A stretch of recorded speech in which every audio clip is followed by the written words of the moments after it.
Казвам се Мария Кичикова и съм от той хубаво селце Брашлян. Моите родители, Костадин и Гера, също са от тук, родени са в той село. Аз бях до 10 години тук в Брашлян, учих в селото ни имаше прогимназия. Селото ни тогава е било много с много хора.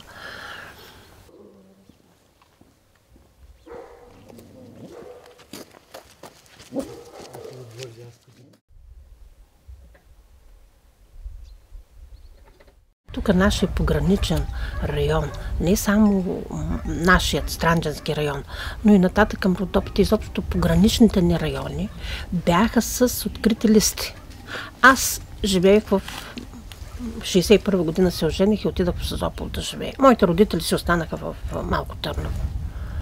Аз, която съм родена тук, в селото, която знае всички камъчета и всички речички, и всичко знае, трябваше да се изкарвам открити листи.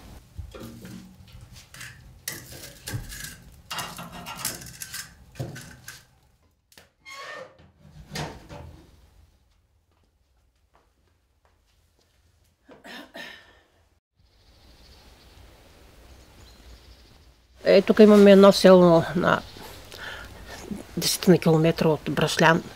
По правата пътечка, ако тръгнеш на 5-6 километра, там няма хора.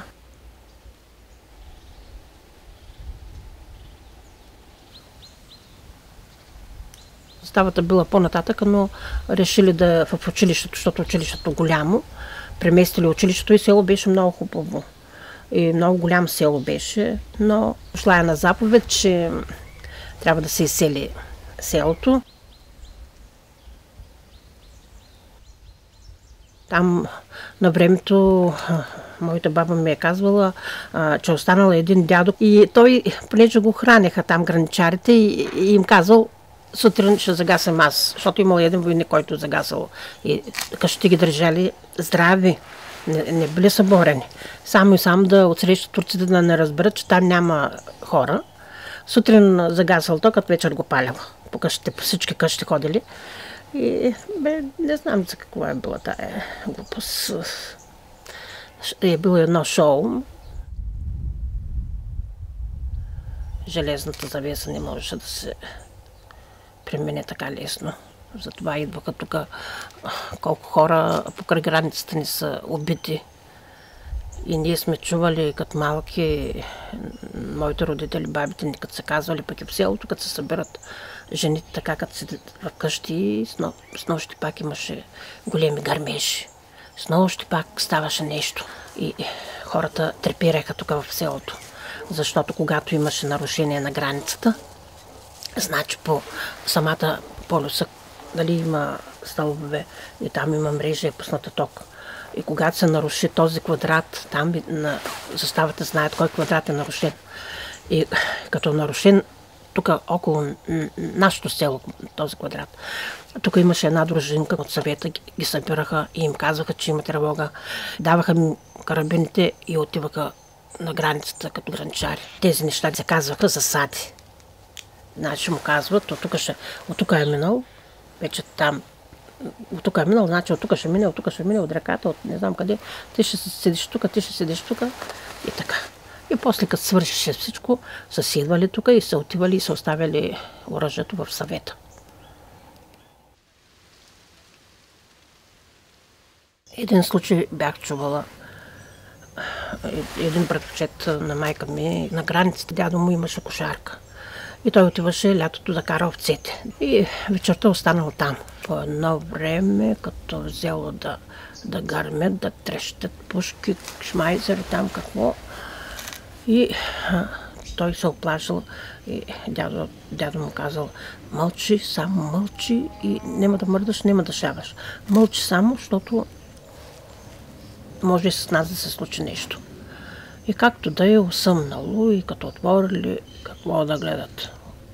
Отпреде обувчица на детенце, чантичка фърлена нататък, убити 5-6 души там на поляната. И Те са разтревожили много и дошли и казали в съвета. И после хора са отишли там и са ги погребали. Както трябва, не са ги оставили на полянката, но много спомени, има много спомени. Дойде демокрацията, поусмихнахме се малко ни поулекна от една страна, от друга страна после затегнаха коланите, но ние тук в село в Брашлян решихме да правим селски туризъм. И що годи започнахме добре. Идват и туристи от дюни, идват туристи от Слънчев бряг, правят сафари с жипове. Всеки ден идват.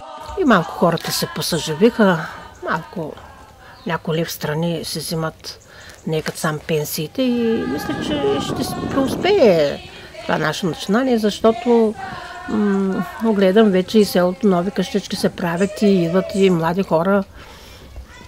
Влива се към старата кръв и млада, свежа кръв и това ме радва, защото моят син ми е казал: мама, аз след 10 на години идвам в Брашлян, там ще живее. Само в селския туризъм виждаме някакъв така проблясък, някакъв лъч. Иначе загиваме.